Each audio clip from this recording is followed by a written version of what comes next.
Welcome back. We're continuing to read The Best Christmas Pageant Ever by Barbara Robinson, and we are starting with Chapter 5. Chapter 5 reads, When we got home, my father wanted to hear all about it. Well, Mother said, just suppose you'd never heard the Christmas story before and didn't know anything about it, and then somebody told you. What do you think? Father looked at her for a minute or two. He said, Well, I guess I'd think it was pretty disgraceful they couldn't find a room for a pregnant woman except for in the stable. I was amazed.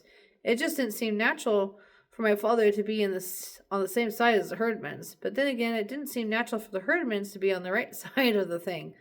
It would have made more sense for them to be on Herod's side. Exactly, Mother said. It was perfectly disgraceful, and I've never thought about it much.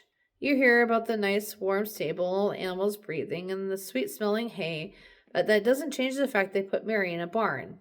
Now let me tell you, she went on to tell her father all about the rehearsal, and when she was through, she said, It's clear to me that deep down that those children have some good instincts after all. My father said that he couldn't exactly agree. According to you, he said, their chief instinct was to burn Herod alive. No, their chief instinct was to get Mary and the baby out of the barn. But even so, it was Herod they wanted to do away with, and not Mary and Joseph. They picked out the right villain. That must mean something. Maybe so, my father said, looking up from his newspaper. Is that what finally happened to Herod? What did happen to Herod anyway? None of us knew. I had never thought much about Herod. He was just a name, somebody in the Bible. Herod the king. But the herdmans went on and looked him up. The very next day, Imogene grabbed me at recess. How do you get a book out of the library, she asked. Well, you have to have a card. How do you get a card? You have to sign your name. She looked at me for a minute, with her eyes all squinted up. Do you have to sign your own name? I thought Imogene would probably want to get some dirty books out of the basement, which is where they kept them, but I knew nobody would let her do that. And then there was this big chain across the stairs that led down to the basement, and Mrs. Gabner, the librarian, could hear it rattle no matter where she was in the library, so you didn't stand a chance of getting down there. Sure, you just have to sign your own name, I said. They want to know who has the books. I didn't see what difference it made. After all, whether she signed the card with her own name or signed the card Queen Elizabeth, the librarian still wasn't going to let Imogene Herdman take any books out of the public library. I guess she couldn't stop them from using the library, though, because that's where they found out about Herod. They went in that afternoon, all 6 of them, and told Mrs. Grabner that they wanted library cards.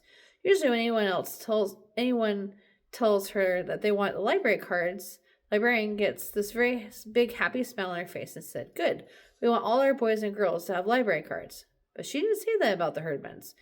She just asked them why they wanted library cards. Oh, we want to read about Jesus, Imogene said.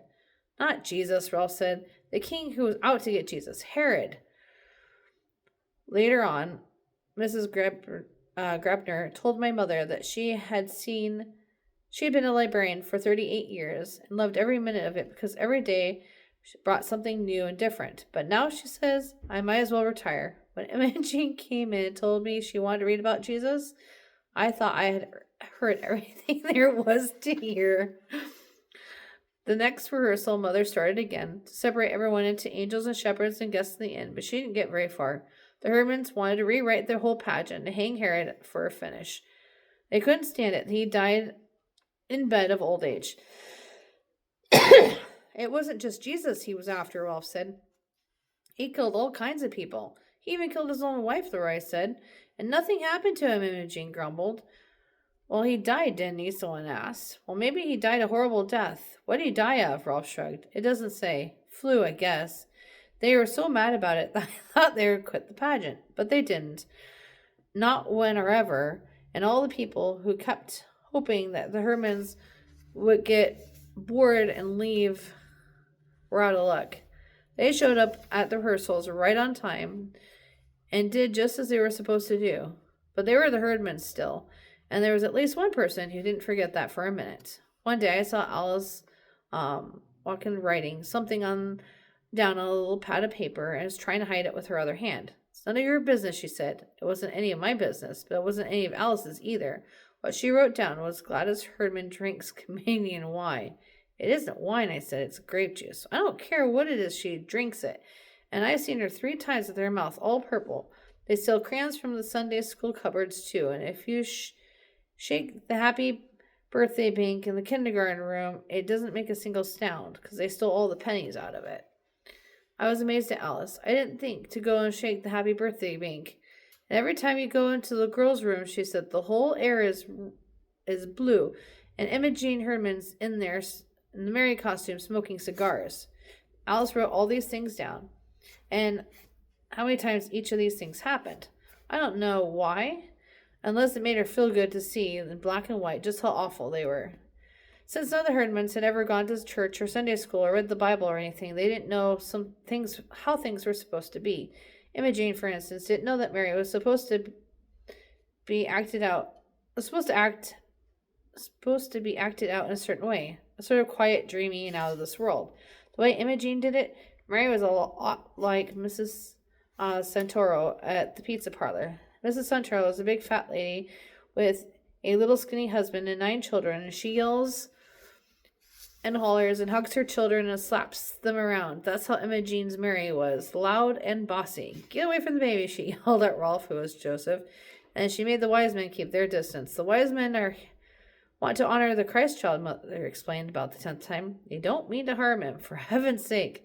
But the wise men didn't know how things were supposed to be either, and nobody blamed Imogene for shoving them out of the way. You got the feeling that these wise men were going to have to hustle back to Herod as fast as they could and squeal. You thought that these wise men were going to hustle back to Herod as fast as they could and squeal on the baby out of pure meanness. They thought about it, too.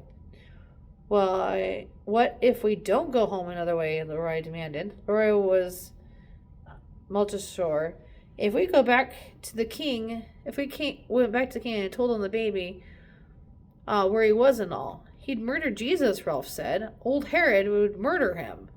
He would not, that was Imogene, with fire in her eyes, and since Herdmans fought with each other just as fast as they fought with anyone else, Mother had to step in and settle them down. I thought about later on, and I was decided that if Herod, a king, was set on murdering Jesus, a carpenter baby's son, he would have surely found some way to do it.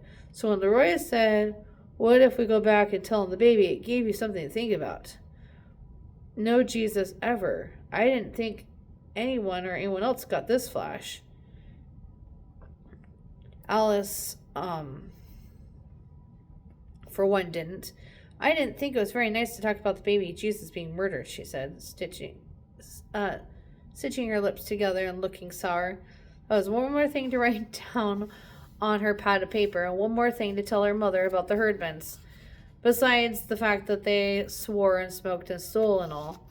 I think she kept hoping that they would do one big, sinful, awful thing, and her mother would say, well, that's it, and get on the telephone and have them all thrown out. Be sure to tell your mother that I can step right in and be Mary if I have to, she told me as we sat in the back row of the angel choir, and if I'm Mary, we can get the Perkins baby for Jesus, but Mrs. Perkins won't let Imogene put her hands on him. The Perkins baby would make a terrific Jesus, and Alice knew it. The way things stood, we didn't have a baby at all, and that really bothered my mother because you can't really have the best Christmas pageant in history when the main character is missing. We had lots of babies offered at the beginning, all the way from Elijah Sloper, who was as new as he was, so new he was still red, up to Junior Cadell, who was almost 4. His mother said he could scrunch up. But when all the mothers found out about the Herdmans, they withdrew their babies. Mother had called everyone she knew, trying to scratch up a baby, but the closest thing she came was Bernice Watros, who kept foster babies all the time. I've got a darling little boy right now, Bernice told Mother. He's 3 months old and is good, so good I hardly know he's in the house. He'd be wonderful. Of course, he's Chinese. Does that matter? No, Mother said. It doesn't matter at all. But Bernice's baby got adopted 2 weeks before Christmas, and Bernice said that she She didn't like to have to ask to borrow him back right away. And that was it. Listen, Imogene said. I can get us a baby. How would you do that? Mother asked. I'll steal one, Imogene said. There's always 2 or 3 babies in carriages outside of the A&P supermarket. Oh, Imogene, don't be ridiculous, Mother said. You can't just walk off with somebody's baby, you know. I doubt Imogene actually did know that. She walked off with everything else. We just won't worry about it anymore about a baby, Mother said. We can use a baby doll, and that would be better anyway. Imogene looked pleased. A doll can't bite you, she pointed out, which went along to prove that the Hermans had started out mean right from the very beginning. End of chapter 5.